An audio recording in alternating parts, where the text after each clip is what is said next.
Olá! A partir de agora você confere a semana. São as principais notícias apresentadas aqui pela UPF TV nos últimos dias. O andamento da obra na Avenida Brasil, em Passo Fundo. O calendário teve modificações. O uso de plantas medicinais. Nossa equipe foi até o município de Quatro Irmãos para mostrar o exemplo de um horto medicinal comunitário. A Copa do Mundo já começou e a gente mostra como está o clima de futebol em Passo Fundo. A antiga estação férrea da Gares já está em obras para se tornar um complexo gastronômico e cultural. Os novos hábitos na rotina escolar do Colégio Cristo Rei de Marau para estimular a sustentabilidade. E ainda os desafios e cuidados para preservar documentos.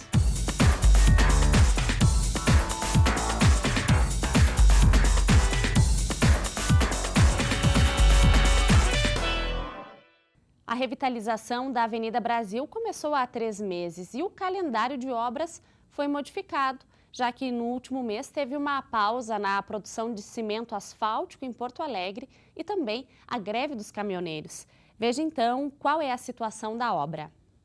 Com 3 meses de obras, a revitalização da Avenida Brasil ainda está na sua primeira fase, que corresponde ao trecho que vai da Avenida Rui Barbosa até a BR-285.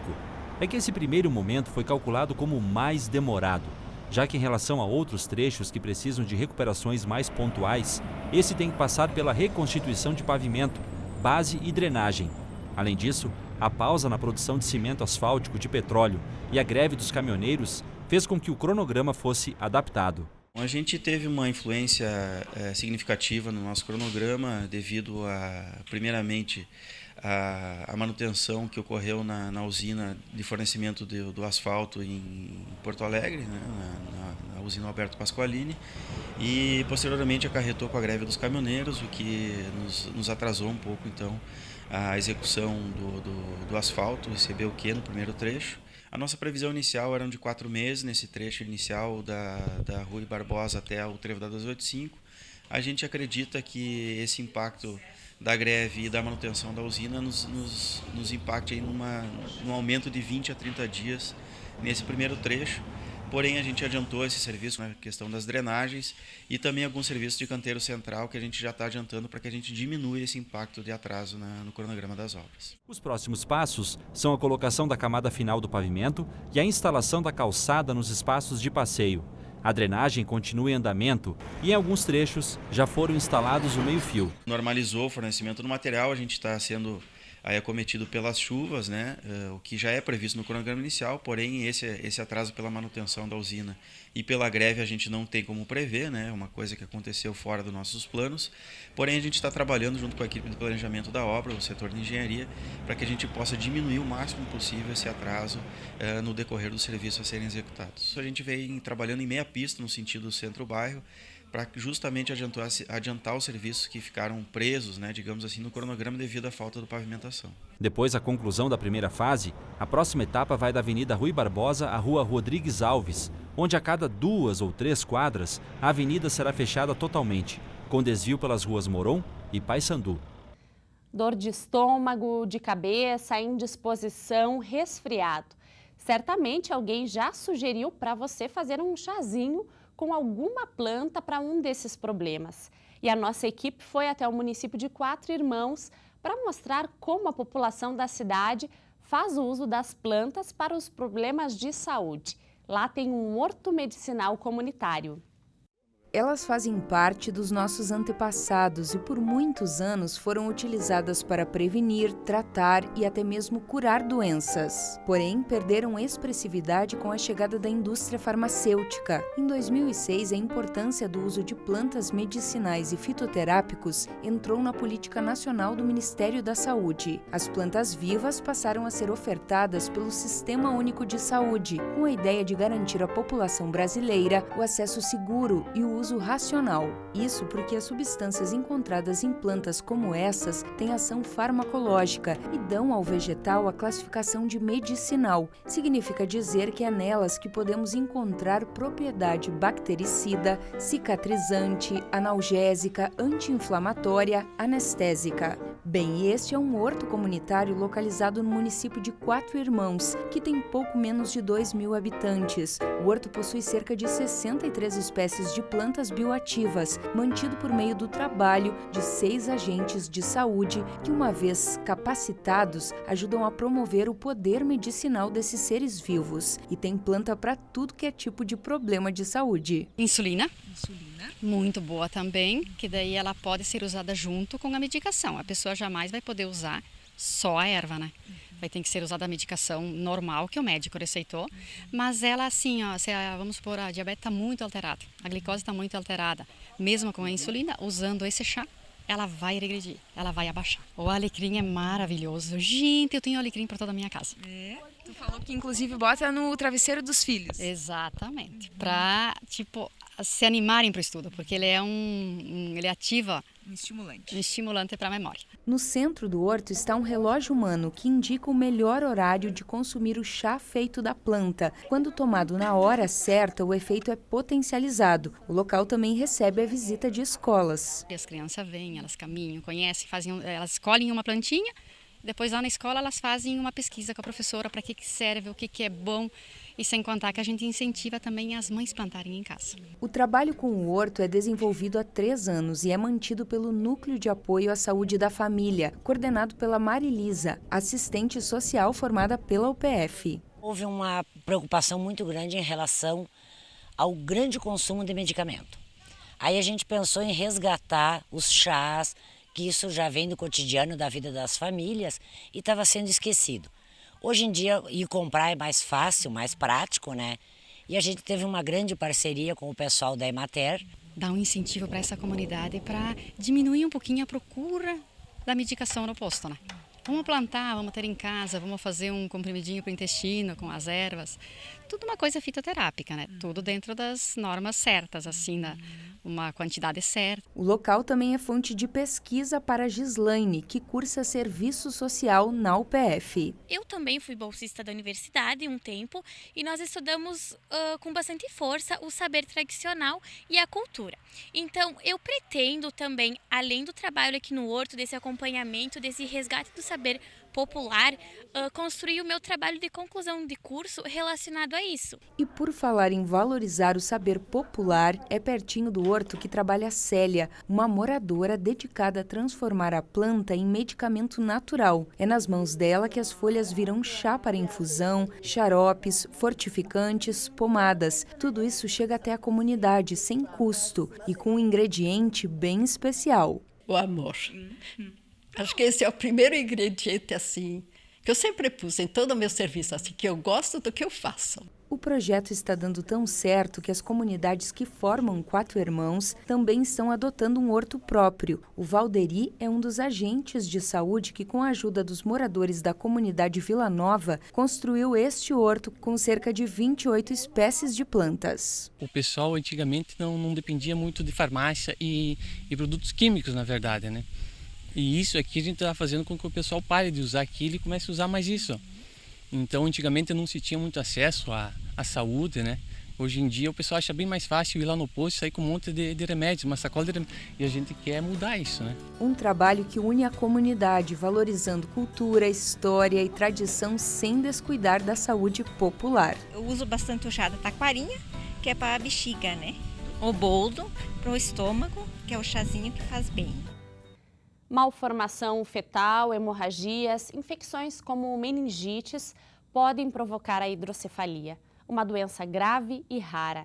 Dores fortes, inchaço da cabeça, comprometimento da visão e perda de coordenação motora, além do atraso no desenvolvimento, são alguns dos sintomas.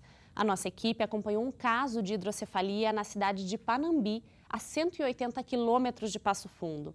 Há 2 anos, uma família de lá vem recebendo a ajuda da comunidade para enfrentar a doença. Música clássica para adormecer. Depois, atividade na piscina, fisioterapia na esteira, contato com a natureza, hora de brincar. Ui, caiu!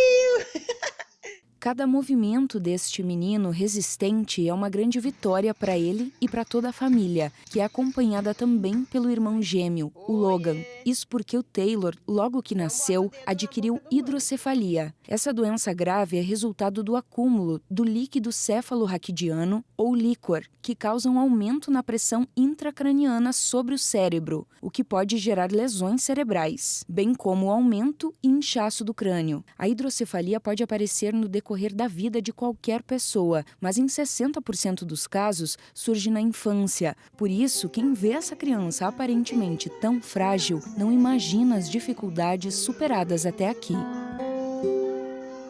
Há 2 anos, nossa equipe visitou os familiares dos gêmeos na Casa de Acolhimento Notre Dame de Passo Fundo, que foi o abrigo da mãe Sabrina e do pai Vanderlei durante os 9 meses de internação hospitalar do Taylor. O Taylor e o Logan são irmãos gêmeos idênticos, olha eles aí mais pequenos. Nasceram de parto cesariana no dia 4 de março de 2016, em Panambi, cidade próxima a Passo Fundo, de 29 semanas com 1,6 kg. No mesmo dia, foram transferidos para o Hospital São Vicente de Paulo para receber os recursos necessários destinados a bebês prematuros. 2 meses de internação com alta do Logan e um diagnóstico pesado para qualquer família. O Taylor desenvolveu hidrocefalia, como nos contou na época a mãe.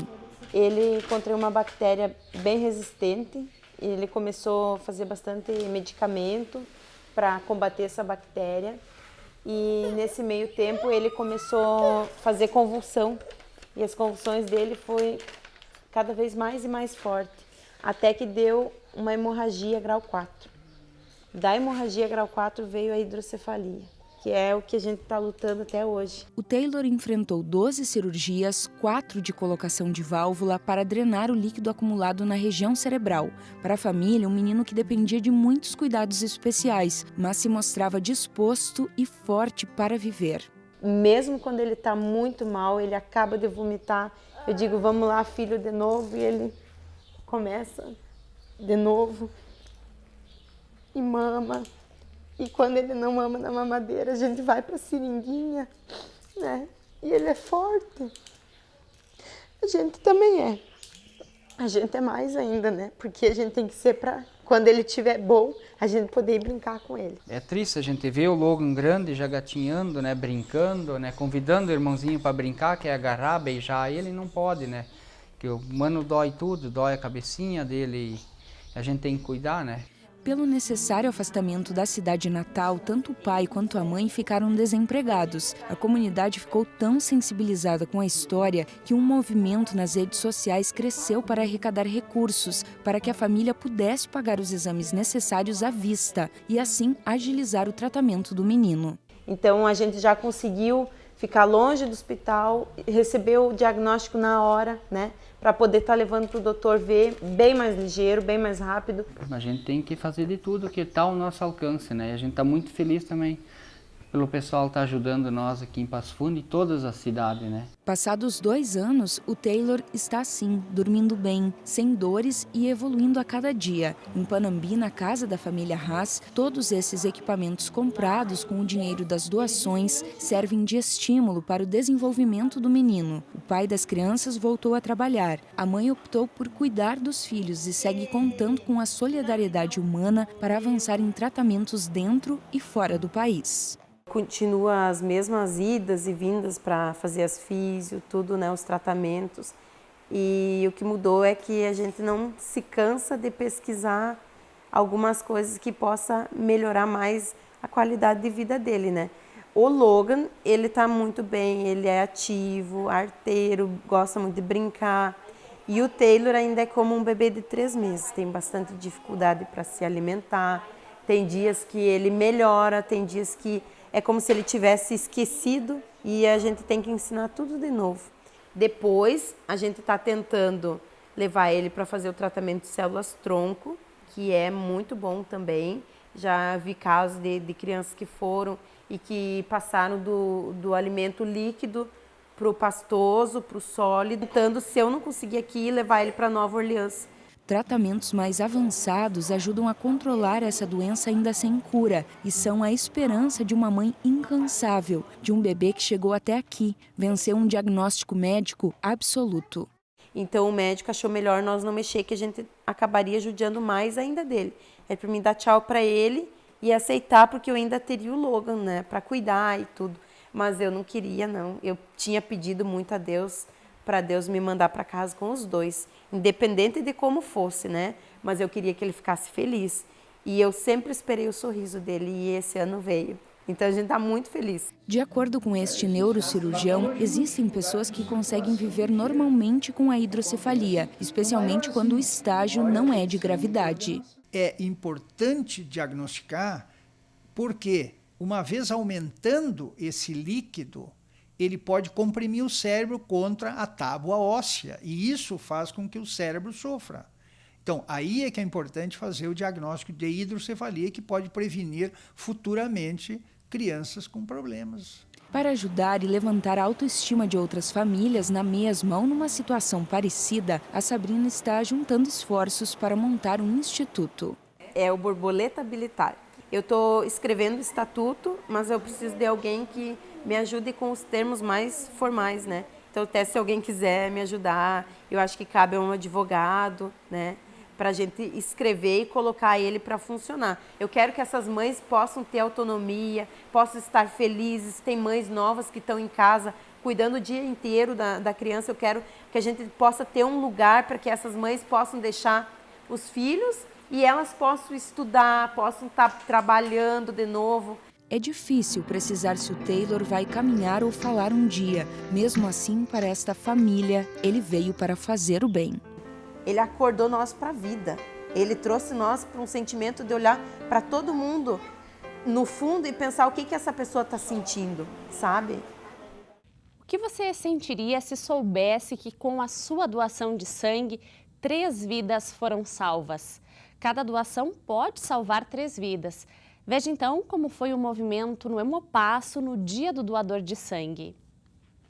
Por aqui, a situação é boa. Estoques normalizados depois de algumas campanhas. Mas isso não significa que as doações devem parar. O mês de maio foi bastante produtivo, né? Porém, agora as temperaturas negativas já espantaram um pouquinho, né, os nossos doadores. Por exemplo, hoje, Dia Internacional do Doador, nossa recepção deveria estar cheia, repleta de doadores, mas eles estão chegando, né, devagarzinho. Acredito que no momento que vai esquentando, eles acabam retornando à instituição. A Eliane doa sangue há 15 anos. Para o Josimar, é a 3ª vez. Os dois moram em Casca e hoje acordaram mais cedo para fazer uma boa ação. É importante doar. Hoje estou doando para um amigo, mas eu dou sempre que eu posso para qualquer hospital aqui por perto. Estou ajudando outra vida, né? Um irmão que está precisando. Quem sabe que a minha família não vai precisar também, né? Então isso é muito importante. Muitas famílias precisam, né? A gente tem que ajudar. A gente pode ser ajudado um dia. E a atitude deles faz toda a diferença na vida de muita gente. Aqui, cerca de 40 pessoas fazem doação por dia. Mas como a demanda é grande, é importante que todos os dias alguém faça a doação. Tem alguns hemocomponentes, por exemplo, como as plaquetas, que tem um prazo de validade muito curto e ela é muito utilizada pelos nossos hospitais, né? Uma unidade é produzida de um doador e o paciente, quando vai utilizar uma unidade a cada 10 quilos do peso corporal. É por isso que a gente precisa manter uma constante, né? Uma rotatividade, ter doadores todos os dias na instituição, um volume bom de doadores, para que a gente tenha essa rotatividade em função do prazo de validade. O Hemocentro de Passo Fundo abrange 139 municípios e tem contrato com 44 hospitais da região. Hoje, no Dia Mundial do Doador de Sangue, quem veio até aqui ganhou um lanche especial, como agradecimento pela boa iniciativa. E para quem deseja fazer a diferença na vida de alguém, doar sangue é bem simples. Homens têm o prazo, né, de 61 dias para realizar uma nova doação, desde que não ultrapasse 4 doações no ano. Mulheres podem doar a cada 90 dias. Tem que se sentir bem, né, ter um bom estado de saúde, apresentar um documento oficial com foto. Não pode estar gripado, resfriado ou com manifestação alérgica ativa, que são também questões que surgem agora, né, com as baixas temperaturas, os problemas respiratórios impedem a doação. E tem que ter entre 16 e 60 anos para quem vai doar pela primeira vez, até 69 anos para quem já é doador, pesar acima de 50 quilos e ser solidário. E a seguir, a antiga estação férrea da Gari, que já está em obras para se tornar um complexo gastronômico e cultural. E ainda os novos hábitos na rotina escolar do Colégio Cristo Rei de Marau para estimular a sustentabilidade. Nós já voltamos.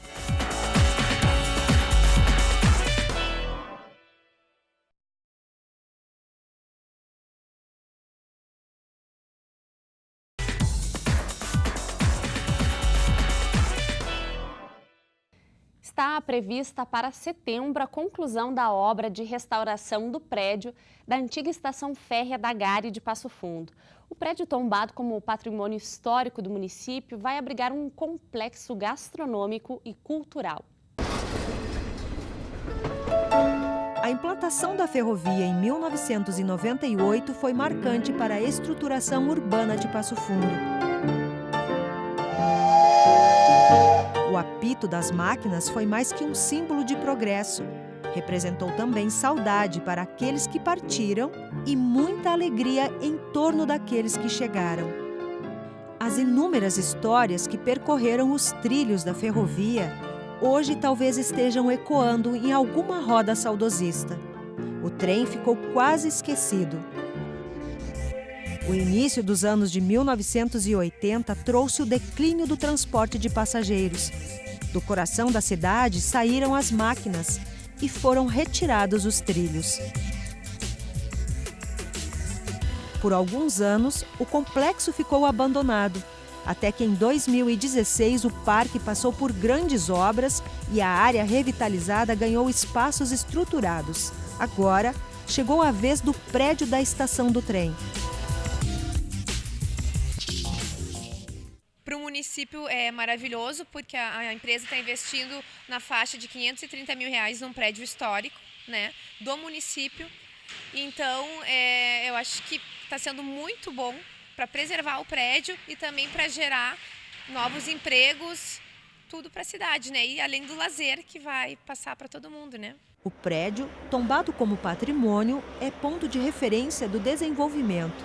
Sem mexer na estrutura externa, a antiga estação férrea vai se tornar um espaço gastronômico e cultural. Vão ter vários tipos de alimentação e também vai ter um espaço cultural do município. Vai ter uma área reservada que vai ficar para a Secretaria de Cultura, onde expositores, artistas locais poderão expor seus trabalhos diretamente pela Secretaria de Cultura, o agendamento. A educação ambiental é fundamental para que as pessoas se tornem conscientes sobre a sustentabilidade. E pensando em construir um futuro mais limpo para as próximas gerações, o Colégio Cristo Rei de Marau tem novos hábitos na rotina escolar. Reduzir impactos ambientais de resíduos sólidos e contribuir com práticas sustentáveis. Essa é a proposta do projeto de educação ambiental do Colégio Cristo Rei. E olha só, os pequenos já entenderam o recado. Bicheira azul, papel. Bicheira vermelha, bicheira verde, bicheira amarela. Eu aprendi que a gente não pode ficar jogando nenhum lixo no chão e tem que sempre e pilha, essas coisas que são perigosas, tem que levar de volta ao ponto de venda. A gente aprende que não é descartar os resíduos de qualquer jeito, cada um vai ser descartado de um jeito. Uns vão para reciclagem, outros vão para composteira e outros vão para o aterro sanitário. Quem teve essa iniciativa foi uma estudante de engenharia ambiental da UPF. A Júlia leva orientações até a escola sobre o modo correto de descartar resíduos. E por meio da ideia da estudante, o colégio aderiu novas lixeiras e materiais que auxiliam no desenvolvimento do projeto. Faço parte do Instituto Lixo Zero Brasil, venho há 1 ano já trabalhando com o conceito Lixo Zero. Como eu precisava fazer meu trabalho de conclusão de curso, pensei em trazer algo diferente para Marau. Como o Colégio Cristo Rei é uma escola referência dentro do município, eu entrei em contato com as irmãs franciscanas, que também sempre apoiam essas questões ambientais, e pedi aprovação para realizar o projeto aqui dentro. Então, o trabalho de conclusão de curso ele já encerrou, mas o projeto vai continuar sendo desenvolvido no decorrer do ano, porque a gente tem como objetivo alcançar a certificação de escola lixo zero. Então, para os próximos anos, a gente quer que essas atividades, que essas campanhas que estão sendo desenvolvidas permaneçam acontecendo. Parece pequeno, mas esse trabalho de formiguinha, se colocado em prática em muitos lugares, pode tornar o planeta mais sustentável. E hoje, com a degradação em que vivemos, esse assunto é fundamental. E vemos nas crianças uma esperança de um futuro melhor, em mudanças de hábito. Eu acredito que esse projeto ele é muito importante, ele é necessário e ele está transformando, sim, o nosso colégio, a vida de nossas crianças e a vida de nossas famílias.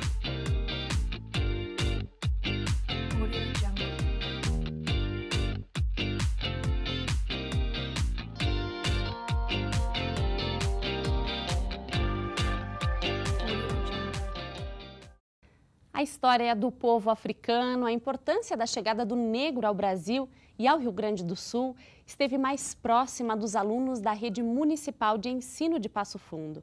Foi durante a 4ª edição da Semana das Etnias.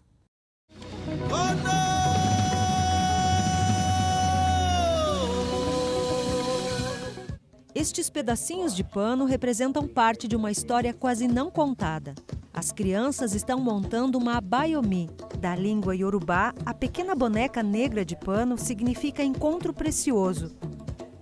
Foram nos navios negreiros que as mães acalmaram o choro das crianças, rasgando pedaços das próprias roupas para fazer bonecas. A abaiomi se tornou um símbolo de resistência e também de determinação das mulheres negras. Esta oficina é apenas uma das ações do projeto desenvolvido na Biblioteca Municipal. Esta é a 4ª edição da Semana das Etnias. O tema deste ano foi o negro no Rio Grande do Sul. A possibilidade de conhecer, de conversar, de dialogar sobre uma cultura, sobre uma etnia, sob o ponto de vista na alimentação, na dança, a contextualização histórica é fundamental, porque a gente acredita que a partir do momento que a comunidade, que a população reflete e dialoga, ela muda. Foram 3 dias com muitas atividades, todas envolvendo os alunos da Rede Municipal de Educação. Foi em torno da religiosidade, da história, da música e muito mais que as crianças se aproximaram das origens do povo africano. Viemos aqui conhecer a história dos negros. Eles estão falando sobre os negros. E você aprendeu um pouquinho mais hoje? Sim. Eu aprendi que tem gente que ainda é racista. O que é o 13 de maio? Para a professora Francisca, coordenadora da Associação Cultural das Mulheres Negras, as atividades reforçam a importância de quem ajudou a construir a história. É trazer a nossa história, a nossa cultura e lembrar a todos e a todas os brasileiros, em especial a população negra, de que nós construímos, sim, este país. Teve momento para criar, prestar atenção e momento para descontração. Um pouco de samba e, claro, de capoeira. E foi aqui que todo mundo entrou na roda.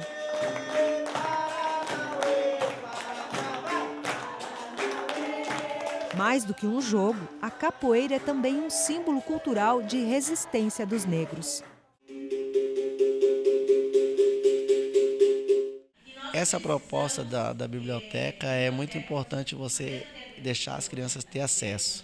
Porque às vezes elas têm curiosidade, mas não têm um acesso num espaço como esse, que está sendo visto por várias pessoas de várias classes sociais diferentes. Então isso vai abrir várias portas para a cultura negra em geral.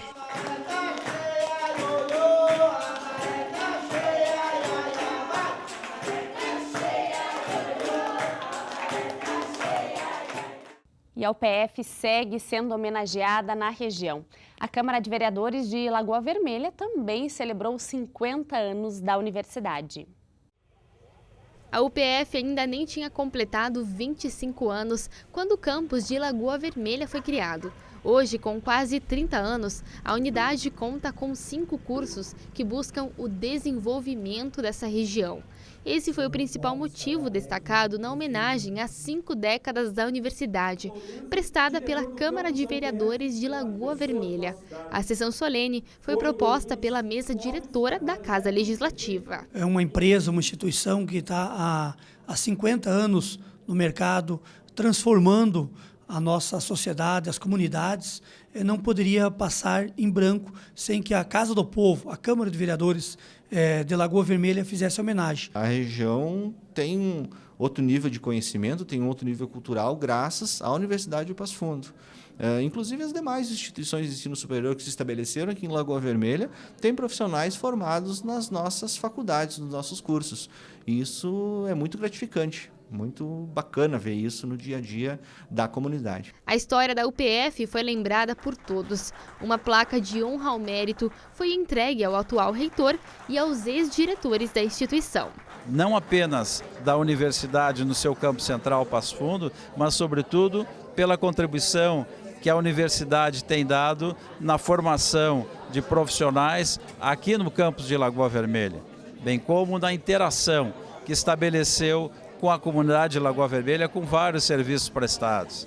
Tanto o Planeja Lagoa, como o CETIMOV, como a nossa área de serviços de extensão universitário, é uma amostra da interação que temos com a comunidade de Lagoa Vermelha. E é um momento também de nós olharmos com bastante dedicação para essas realidades e apostarmos nesse momento em que estamos iniciando uma gestão, apostarmos no sentido de fazer com que essa região seja ainda mais reconhecida, para que as realidades vividas aqui possam ser ainda mais apreendidas no meio acadêmico e continuarmos esse laço tão forte, tão importante para a formação e para o desenvolvimento regional. O campus de Lagoa Vermelha já formou 17 mil profissionais.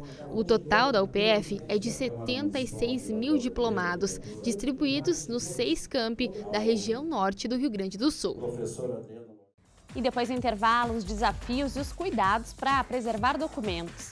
E ainda, a Copa do Mundo já começou e a gente mostra como está o clima de futebol em Passo Fundo. A gente já volta.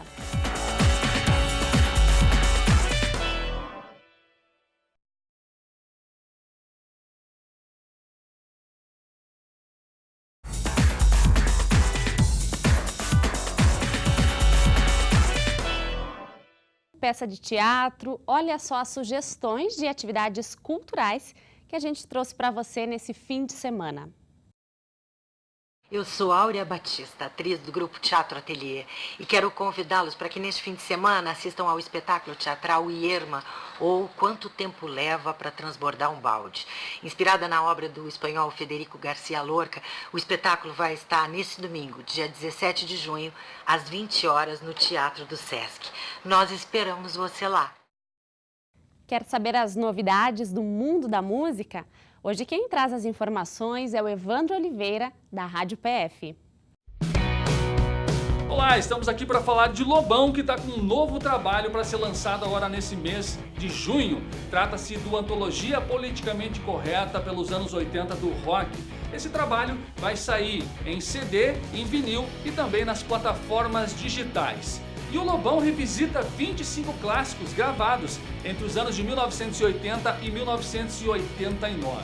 A intenção do Lobão de fazer esse trabalho, ele disse que lá nos anos 80, os artistas perderam a sua voz porque existiam muitos técnicos de estúdio que não sabiam como gravar o estilo rock. E aí então ele revisitou esses clássicos e fez músicas bem diferenciadas. Tem até uma moda de viola com uma música feita por Guilherme Arantes, que é a música Planeta Água. Além do Guilherme Arantes, tem também Marina Lima, tem Engenheiros do Havaí, tem Edgar Escandurra, tem Legião Urbana, tem Cazuza. São vários artistas que são homenageados então pelo Lobão nesse novo trabalho aí. E é claro que o Lobão vem acompanhado da sua banda, os Eremitas da Montanha.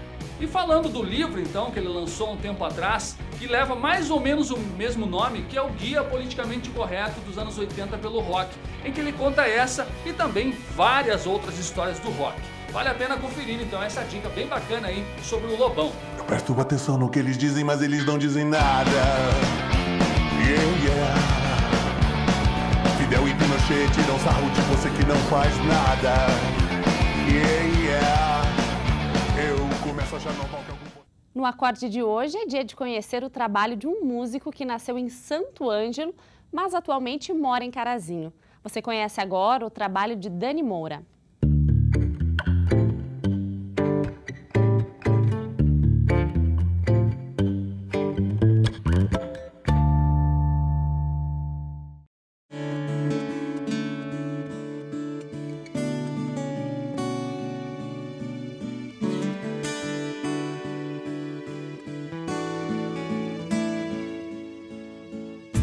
Os dias passam e eu não me decidi. Tento voltar atrás das coisas que eu perdi. Lembro do tempo em que esteve aqui. Lembro das histórias que o tempo não apagou. Ele veio para divulgar a sua música de trabalho lançada recentemente nas redes sociais. Música essa que ganhou um clipe. Daniel de Moura é o nosso convidado do quadro Acorde de hoje. Tudo jóia. Ele veio de Carazinho e mantém uma banda lá que se chama Dani Moura. É, na verdade, um projeto. Você que é cantor e compositor. Vai explicar pra gente, então, Dani, como é que funciona esse projeto? Tá certo. Assim, na verdade, o Dani Moura, na verdade, eu digo que é uma carreira solo, nem tão solo assim. Eu tenho mais de 15 anos de estrada, né? A gente sempre tocou em bandas, né? E eu senti a necessidade de fazer um projeto solo, né? Que eu pudesse, digamos assim, fazer conforme é o meu estilo, o meu jeito de ser com a música, né? Então eu acabei montando uma carreira solo, mas eu reuni alguns amigos meus de bandas que eu toquei e enfim, conheci outras pessoas, né? Lá de Carazinho. Lá de Carazinho, na verdade, uns é de Carazinho, outros de Birubá, né? E a gente tem uma banda, na verdade, eu digo assim que é meio o estilo Bon Jovi, assim, né? Que todo mundo acha que o Bon Jovi é uma carreira solo, mas não é uma banda, né?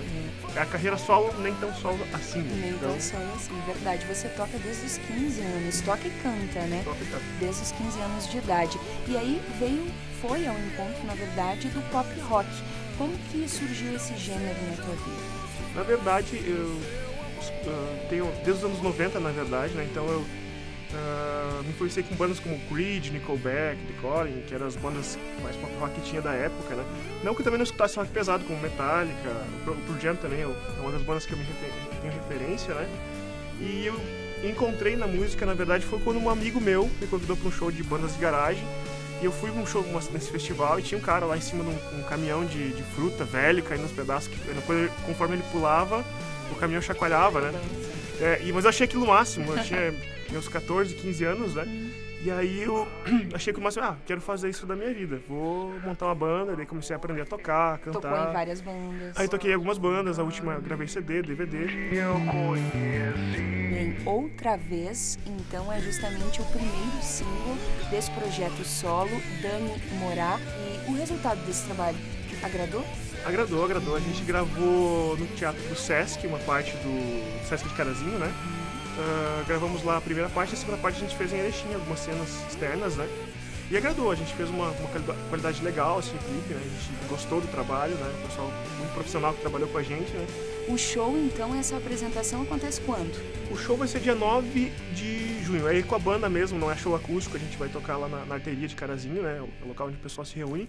E a gente resolveu fazer lá justamente porque tem dado bastante certo, né? Então a gente vai começar lá, digamos, o pontapé inicial, assim, da turnê que a gente está preparando aí. Ótimo, todo mundo convidado então. A ideia é continuar trabalhando com músicas autorais. Músicas autorais. No show tem músicas cover, mas a gente tá, conforme todo mundo, né, lutando para divulgar música por música para trabalhar somente com o autoral, que é o foco. Excelente. Muito obrigado pela tua participação, viu? Prazer conhecer o teu trabalho. Boa sorte aí, bom trabalho, né? Obrigado. Valeu. O Acorde de hoje vai ficando por aqui. A gente volta então na próxima semana. Lembre sempre, acorde para todas as formas de arte. Até mais. You know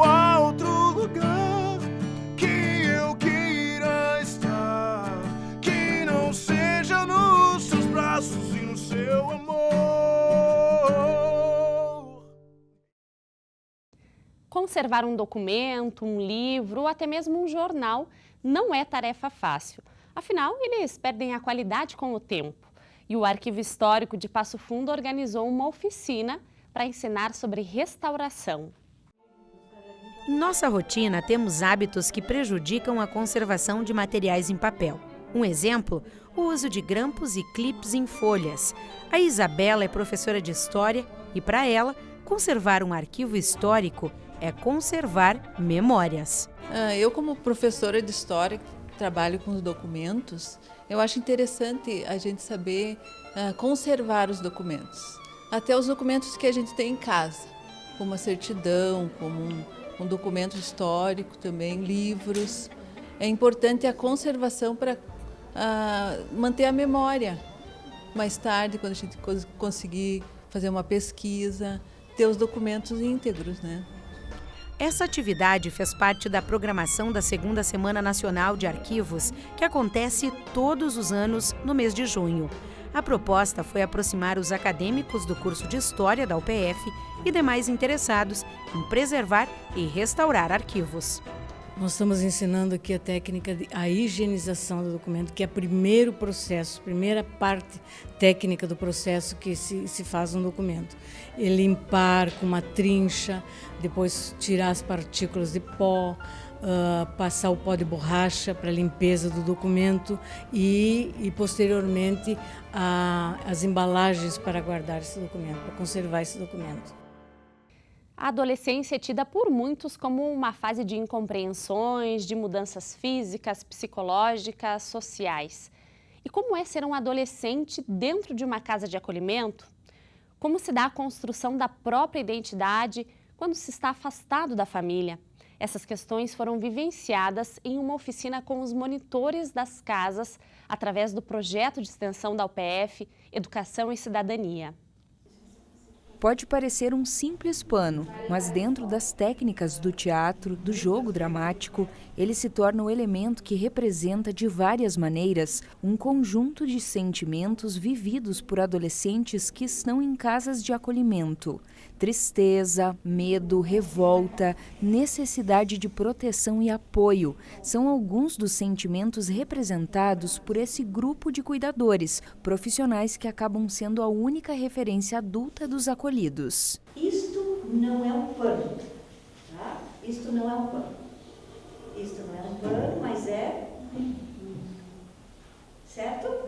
Quem já passou pela adolescência sabe o quanto o mundo interno e o mundo externo são conflitantes, e trabalhar com as vivências dessa etapa dentro de uma casa de acolhimento é o desafio diário desses cuidadores. Por isso, professores e bolsistas do projeto Educação e Cidadania da UPF estão organizando atividades teóricas e práticas para construir estratégias com os monitores. Hoje nós vamos fazer um jogo dramático onde os cuidadores vão se sentir exatamente como os adolescentes quando chegam na casa.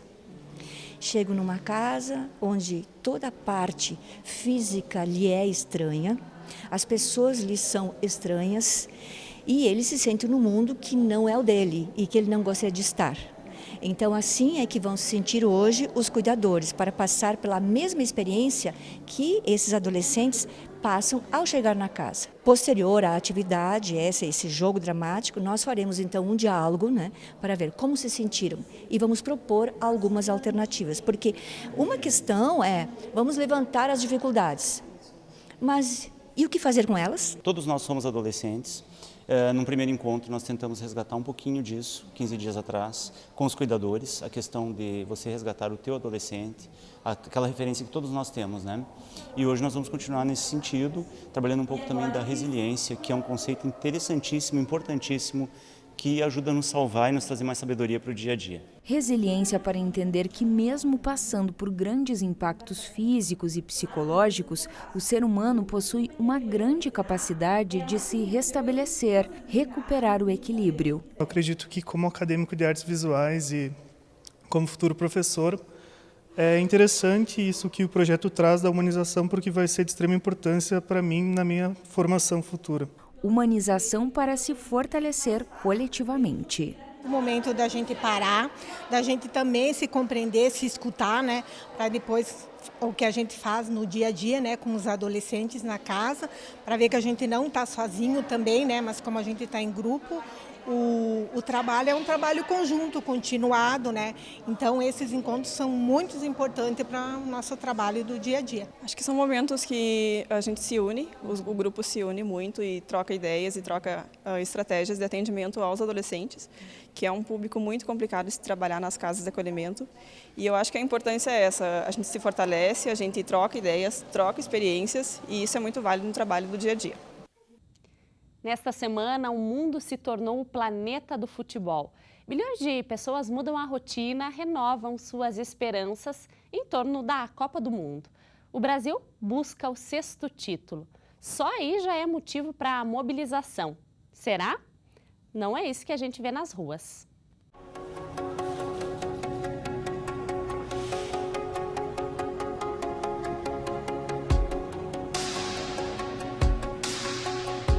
Olha, faz tempo que o país não via tanta desmobilização para uma Copa do Mundo como nesta edição. Hoje começa a Copa da Rússia, mas nem parece. Por que tanto desinteresse? Parece desmotivado por muita coisa, inclusive pela Copa.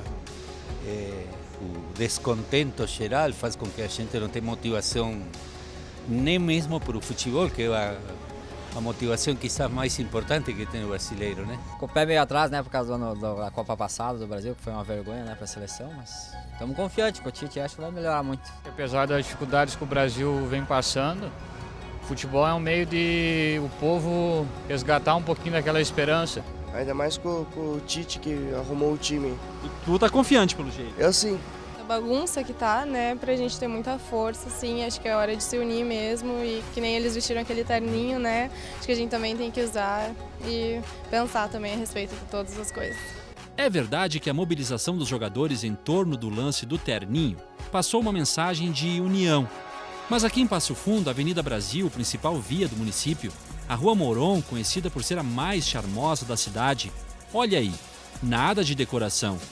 Quase que a totalidade das lojas com vitrines igual a um dia qualquer, uma semana normal. Talvez o aperto econômico tenha refletido na preparação do comércio para a Copa.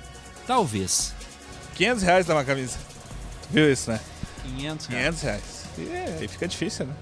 E você não ouviu mal. É isso mesmo. Quase R$500 a camisa oficial da seleção brasileira. Todo mundo poupando de um lado do outro aí, daí vai pagar R$500 na camisa. Difícil, né? Por um pouco menos, você pode entrar no clima com a camisa modelo torcedor, que sai por até R$300. E tem mais simples, por R$180. Estou bastante motivada, porque afinal, né, Copa do Mundo, Brasil, todo mundo quer aquele hexa, né? E eu acho que esse ano é um ano de força, né, para nós, então acho que a gente está motivado sim. Motivação que nesta loja não ficou para trás. O pessoal aqui se uniu e resolveu decorar por fora e por dentro do ambiente. É uma espécie de corrente positiva, para quem sabe fazer da vitória no futebol o combustível para vencer em outras frentes também. Nós temos uma equipe bem legal, né? Se unimos todos para poder decorar a loja inteira, para ficar agradável tanto para nós e para os clientes que entram na nossa loja. E ajuda a vender, eu acho também. Com certeza, é um atrativo a mais, um diferencial que nós temos é essa coisa bonita, né, da Copa. Já que estamos no ano de Copa, nada mais do que a gente, né, se adaptar e entrar no clima. Mesmo com a pesquisa recente do Datafolha, que apontou que 53% dos brasileiros não estão interessados na Copa da Rússia, a paixão pelo esporte está no DNA do país. O descontentamento é evidente, mas no fundo tem uma torcida também. Com tudo que o brasileiro está passando ainda, mesmo assim, é o país do futebol, gosta do futebol. Eu sou apaixonado por futebol, não tem. O brasileiro é assim. Até quem não é daqui reconhece a nossa paixão, sem deixar de valorizar a própria. É o caso do Daniel, que vimos no início da reportagem. Eu sou argentino e eu gosto de futebol e admiro a paixão que o brasileiro tem pelo futebol. O argentino também tem? É, também, a mesma coisa. Mas o ambiente está frio. Tu sente que a Argentina está mais mobilizada que o Brasil? Provavelmente sim.